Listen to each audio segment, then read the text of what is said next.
नमस्कार विद्यार्थी मित्रांनो.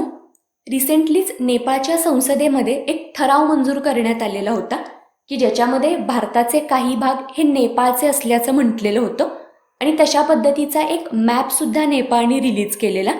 आणि तेव्हापासूनच भारत आणि नेपाळ तर यांच्यामधले जे तणाव आहेत तर ते वाढायला सुरुवात झाली. याच पार्श्वभूमीवरती भारत नेपाळ सीमेवरती नेपाळ पोलिसांकडून प्रचंड गोळीबार करण्यात आलाय. तुमच्यापैकी ऑलमोस्ट सर्वांनीच ही न्यूज ऐकली असेल. पण ही घटना कधी घडली किंवा याच्यामध्ये किती लोकांचा मृत्यू झाला, तर अशा पद्धतीने आयोग आपल्याला प्रश्न विचारणार आहे का? तर अजिबात नाही. सध्या भारत आणि नेपाळ यांचे जे संबंध आहेत तर ते खूप जास्त चर्चेमध्ये आहेत. तर त्यामुळे प्युअरली जॉग्रफीशी रिलेटेड प्रश्न आपल्याला एक्झाममध्ये बनू शकतो. तर तशाच पद्धतीचा एक प्रश्न इथे तुम्हाला दिलाय. या सेल्फ ॲनालिसिस क्वेश्चनमधलं अविधान आहे, भारतातील उत्तर प्रदेश राज्याची सीमा नेपाळ या देशासोबत सर्वाधिक आहे. ब विधान आहे, नेपाळमधील सप्तकोसी नदीमुळे भारतातील पश्चिम बंगाल राज्यात पूरस्थिती निर्माण होते. आणि क विधान आहे, भारत व नेपाळ या देशांची आंतरराष्ट्रीय सीमा 1751 किलोमीटर आहे. वरीलपैकी बिनचूक विधान किंवा विधाने सांगा असं आपल्याला म्हटलंय. या प्रश्नाचा आन्सर हे लेक्चरच्या शेवटी तुम्ही कमेंट सेक्शनमध्ये मेन्शन करायचंय. लेक्चरला सुरुवात करण्यापूर्वी लेक्चरचा अजेंडा आपण समजून घेऊ. ही जी गोळीबाराची घटना आहे तर ती आपण सुरुवातीला शॉर्टमध्ये समजून घेणार आहे आणि त्यानंतर ॲक्च्युअल आपला जो इंडियन जॉग्रफीचा पोर्शन आहे तर तो आपण आज कव्हर करू. त्याच्यामध्ये भारत आणि भारताचे शेजारचे देश आणि भारत या देशांसोबत शेअर करत असलेली सीमा तर ती आपण डिस्कस करू. आणि मेन फोकस आपला आज नेपाळ असेल की नेपाळचं जॉग्रफिकल लोकेशन, नेपाळचा राष्ट्रीय ध्वज, पर्वतरांगा, नद्या, नेपाळमधले वर्ल्ड हेरिटेज साईट, तर हे सगळे पॉईंट आपण आज कव्हर करणार आहे. ओके. आणि सध्या आपल्या विजन स्टडीवरती जे सब्जेक्ट वाईज कोर्स आहेत तर त्याचे ॲडमिशन ओपन आहेत. तुम्ही जर या कोर्समध्ये ॲडमिशन घेण्यासाठी इंटरेस्टेड असाल तर लवकरात लवकर म्हणजे 15 जूनपूर्वी आपला प्रवेश निश्चित करा, कारण 15 जूनला रात्री 11 वाजता या सब्जेक्ट वाईज कोर्सचे ॲडमिशन क्लोज होतील. ओके. तर आता आपण लगेच आपल्या आजच्या मेन टॉपिकला सुरुवात करूया. सगळ्यात पहिल्यांदा तर ही जी गोळीबाराची घटना आहे तर ती नेमकी कुठं घडली तर ते आपण बघू. भारत आणि नेपाळ सीमेवरती नेपाळ पोलिसांकडून हा प्रचंड गोळीबार करण्यात आलाय. आता हा जो गोळीबार करण्यात आलाय तर त्याच्या मागचं जे एक्झॅक्ट रिझन आहे तर ते अजून स्पष्ट झालेलं नाहीये. पण तुम्ही जर न्यूज ऐकल्या असतील तर त्यामध्ये असं म्हटलंय की काही भारतीय लोक हे नेपाळमध्ये जाण्याचा प्रयत्न करत होते आणि हे जे लोक आहेत तर ते तस्करी करणारे लोक आहेत. सुरुवातीला हे लोक कमी संख्येने येतात पण हळूहळू त्यांची संख्या वाढते, तर असं नेपाळचं म्हणणं आहे. ओके. आणि ही जी घटना आहे तर ती एक्झॅक्टली कुठे घडली तर ते जर एक्झॅक्ट लोकेशन आपण बघितलं तर बिहारमध्ये सीतामढीच्या सोनमरसा सीमावर्ती भागातील जानकीनगर या गावामध्ये ही घटना घडली. इथे मॅपमध्ये तुम्हाला हे एक्झॅक्ट लोकेशन सुद्धा दिसेल की कुठे एक्झॅक्टली ही गोळीबाराची घटना घडलेली. ओके. तर ॲक्च्युअली ही जी घटना आहे तर ती घटना कुठे घडली तर हे आपल्याला समजलं. याच्यामध्ये एका व्यक्तीचा मृत्यू सुद्धा झालेला आहे. तर त्यामुळे या भागामध्ये सध्या जास्त तणावाची परिस्थिती निर्माण झाली. ओके. तर ही जी करंट न्यूज आहे तर ती तर आपल्याला समजली. आता आपण ॲक्च्युअल आपला जो इंडियन जॉग्रफीचा सिलेबस आहे तर त्याच्याकडे फोकस करू. भारत आणि भारताचे शेजारचे देश तर हे आपल्याला बघायचे. भारत कोणत्या देशासोबत सर्वाधिक आंतरराष्ट्रीय सीमा शेअर करतो असं जर आपल्याला कुणी विचारलं तर या प्रश्नाचा आन्सर काय असेल तर ते म्हणजे बांगलादेश. भारत आणि बांगलादेश यांची सीमा आहे 4096 किलोमीटर. ओके. बांगलादेशनंतर भारत सर्वाधिक जी आंतरराष्ट्रीय सीमा आहे तर ती चीनसोबत शेअर करतो. ही जी सीमा आहे तर ती 3488 किलोमीटर आहे. त्यानंतर तिसरा क्रमांक लागतो पाकिस्तानचा. पाकिस्तान आणि भारत तर यांची आपली जी इंटरनॅशनल बॉर्डर आहे तर ती आहे 3323 किलोमीटर.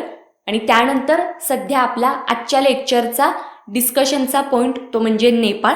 भारत नेपाळ यांची जी इंटरनॅशनल बॉर्डर आहे तर ती आहे 1751 किलोमीटर. ओके. त्यानंतर भारत म्यानमारची जर सीमा आपण बघितली तर 1640 किलोमीटर. भारत भूतान आहे 699 किलोमीटर. आणि भारत कोणत्या देशासोबत सर्वात कमी बॉर्डर शेअर करतो असं जर आपल्याला कुणाला सांगायचं असेल तर आपला आन्सर असेल अफगाणिस्तान. ओके, ही जी सीमा आहे तर ती फक्त 106 किलोमीटर आहे. ठीक आहे, तर हे जे सगळे आकडे आहेत तर ते तुम्हाला तोंडपाठच असले पाहिजेत.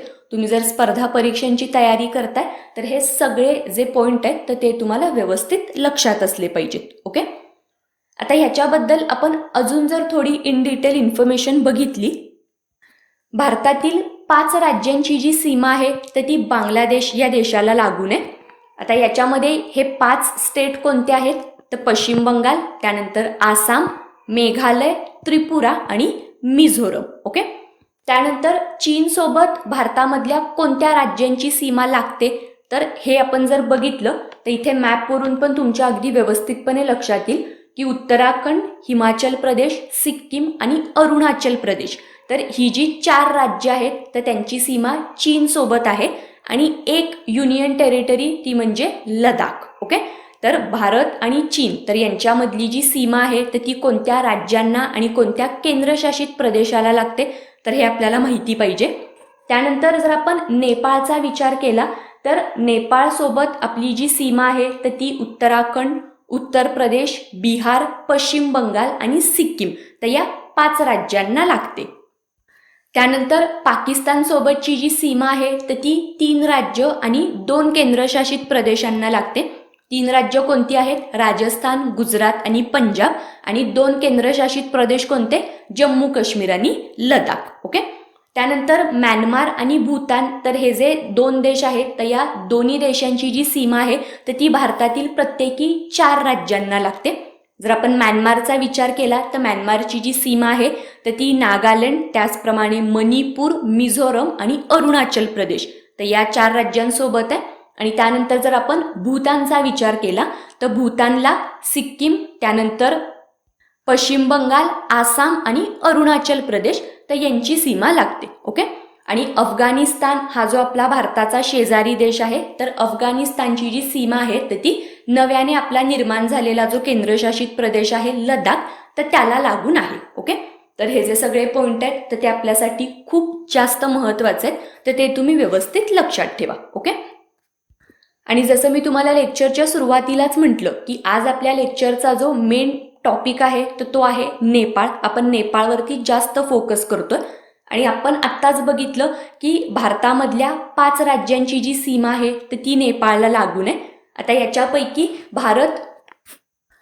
भारतामधलं आपलं उत्तर प्रदेश हे राज्य, तर उत्तर प्रदेश आणि नेपाळ तर यांची जी सीमा आहे तर ती सर्वाधिक आहे. नेपाळ आणि उत्तर प्रदेशची जी सीमा आहे तर ती आहे 651 किलोमीटर.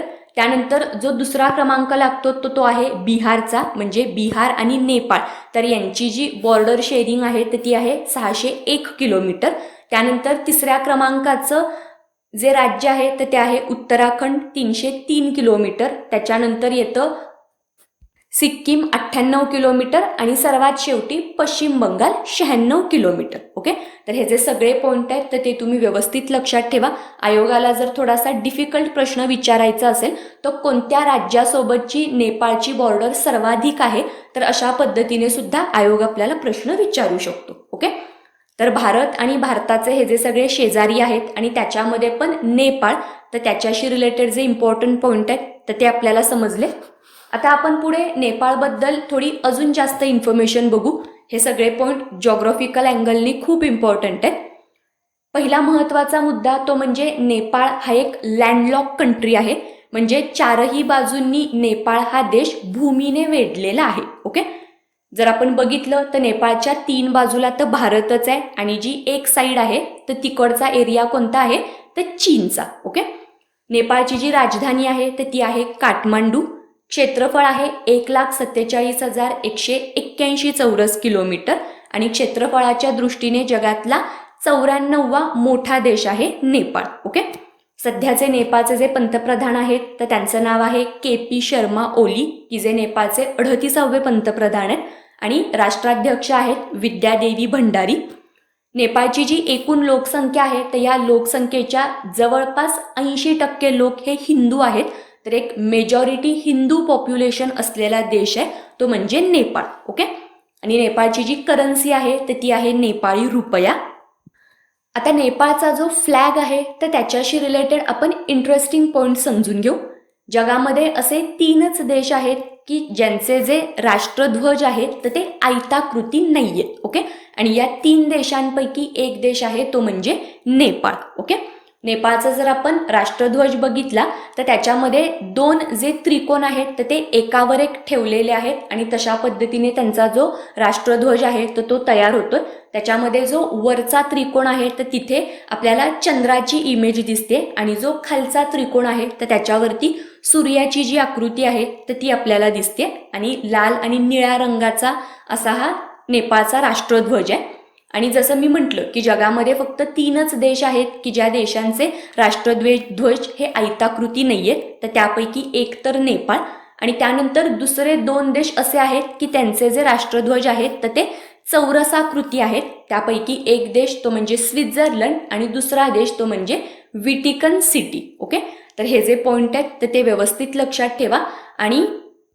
आणि एकदम स्क्वेअर असा फ्लॅग असलेले जगामध्ये 2 देश आहेत, पण नेपाळ हा जगामधला असा एकमेव देश आहे की ज्या देशाचा जो फ्लॅग आहे तर तो एकदम इरेग्युलर शेपमध्ये आहे. ओके, तर नेपाळच्या फ्लॅगशी रिलेटेड हा एक युनिक पॉईंट आहे की जो आपल्याला कंपल्सरी माहिती असावा. ओके, आता पुढे आपण नेपाळमधल्या ज्या महत्त्वाच्या नद्या आहेत तर त्यांच्याबद्दल इन्फॉर्मेशन बघणार आहे.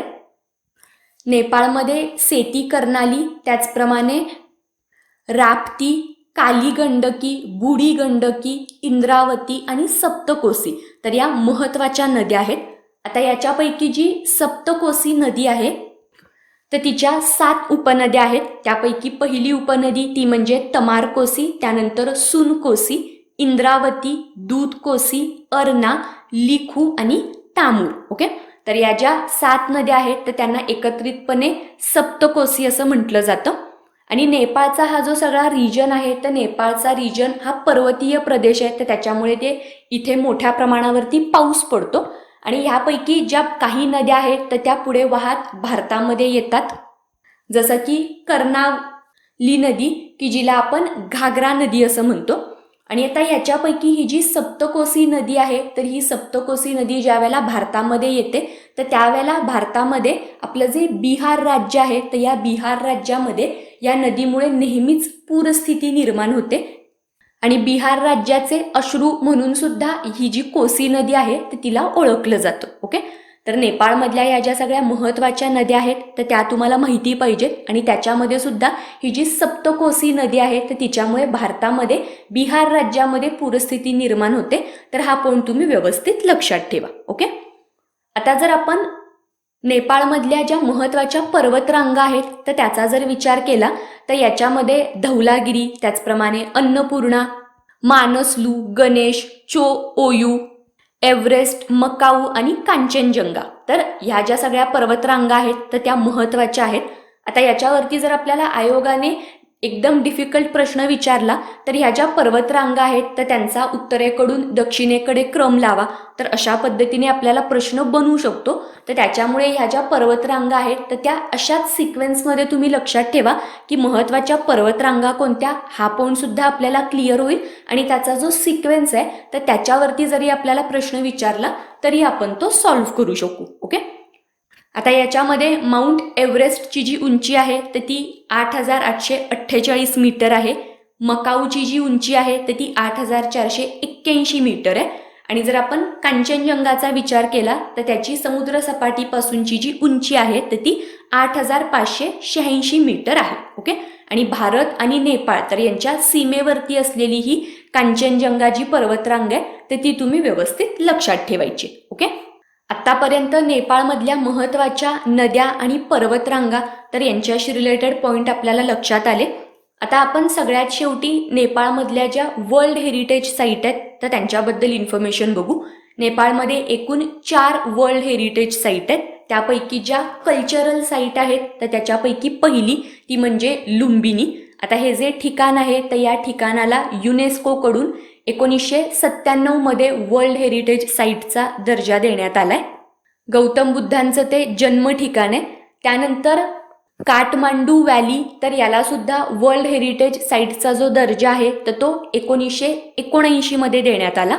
त्याच्यानंतर चितवन नॅशनल पार्क आणि सागरमाथा नॅशनल पार्क, तर या 2 ठिकाणांना सुद्धा वर्ल्ड हेरिटेज साईटचा दर्जा देण्यात आलाय. ओके, जे चितवन नॅशनल पार्क आहे तर त्याला 1984 मध्ये, तर सागरमाथा नॅशनल पार्क तर या पार्कला 1979 मध्ये वर्ल्ड हेरिटेज साईटचा दर्जा मिळाला. ओके, तर नेपाळमधल्या ह्या ज्या 4 वर्ल्ड हेरिटेज साईट आहेत तर त्या तुम्ही व्यवस्थित लक्षात ठेवा. आणि अजून एक पॉईंट लक्षात ठेवा की माउंट एव्हरेस्टला नेपाळमध्ये सागरमाथा असं म्हटलं जातं. ओके, तर हा पॉईंट सुद्धा आपल्यासाठी महत्वाचा आहे. तर आपल्या आजच्या लेक्चरमध्ये आपण नेपाळशी रिलेटेड हे जे जॉग्राफिकल अँगलनी इम्पॉर्टंट असलेले पॉईंट डिस्कस केले तर ते तुम्हाला व्यवस्थित समजले असतील. आपलं आजचं लेक्चर कसं वाटलं हे नक्कीच कमेंट सेक्शनमध्ये मेन्शन करा. आणि लेक्चरच्या सुरुवातीला जो सेल्फ ॲनालिसिसचा क्वेश्चन मी तुम्हाला दिलेला होता तर त्याचा आन्सर सुद्धा कमेंट सेक्शनमध्ये न चुकता मेन्शन करा. ओके, लेक्चरच्या शेवटी जाता जाता तुम्हाला परत एकदा रिमाइंड करून देते की सध्या आपल्या विजन स्टडीवरती जे सब्जेक्ट वाईज कोर्स आहेत तर त्याचे ॲडमिशन ओपन आहेत. तुम्हाला असं वाटत असेल की आपला एखादा सब्जेक्ट वीक आहे, आपण त्याच्यावरती थोडा जास्त फोकस केलं पाहिजे, तर तुम्ही नक्कीच या सब्जेक्ट वाईज कोर्समध्ये ॲडमिशन घ्या. या कोर्समध्ये ॲडमिशन घेण्याची जी लास्ट डेट आहे तर ती 15 जूनपर्यंत असणार आहे, कारण 15 जूनला रात्री 11 वाजता हे सब्जेक्ट वाईज कोर्सचे ॲडमिशन क्लोज होतील. ओके, तर जर तुम्ही इंटरेस्टेड असाल तर त्यापूर्वी आपला प्रवेश निश्चित करा. ओके, आता आपण लेक्चरमध्ये इथेच थांबू. इम्पॉर्टंट आणि इंटरेस्टिंग टॉपिकसोबत येणाऱ्या लेक्चरमध्ये आपली भेट होईल. Okay, thank you. Vision study smart विद्यार्थ्यांसाठी स्मार्ट लर्निंग प्लॅटफॉर्म, महाराष्ट्रातील सर्वात विश्वसनीय e learning user friendly platform जो दर्जेदार शिक्षणाचा अनुभव देतो.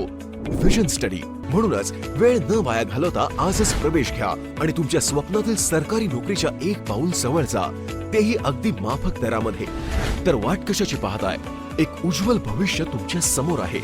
आम्ही प्रवेश घेतलाय, तुम्हीही घ्या. अधिक माहितीसाठी आजच भेट द्या.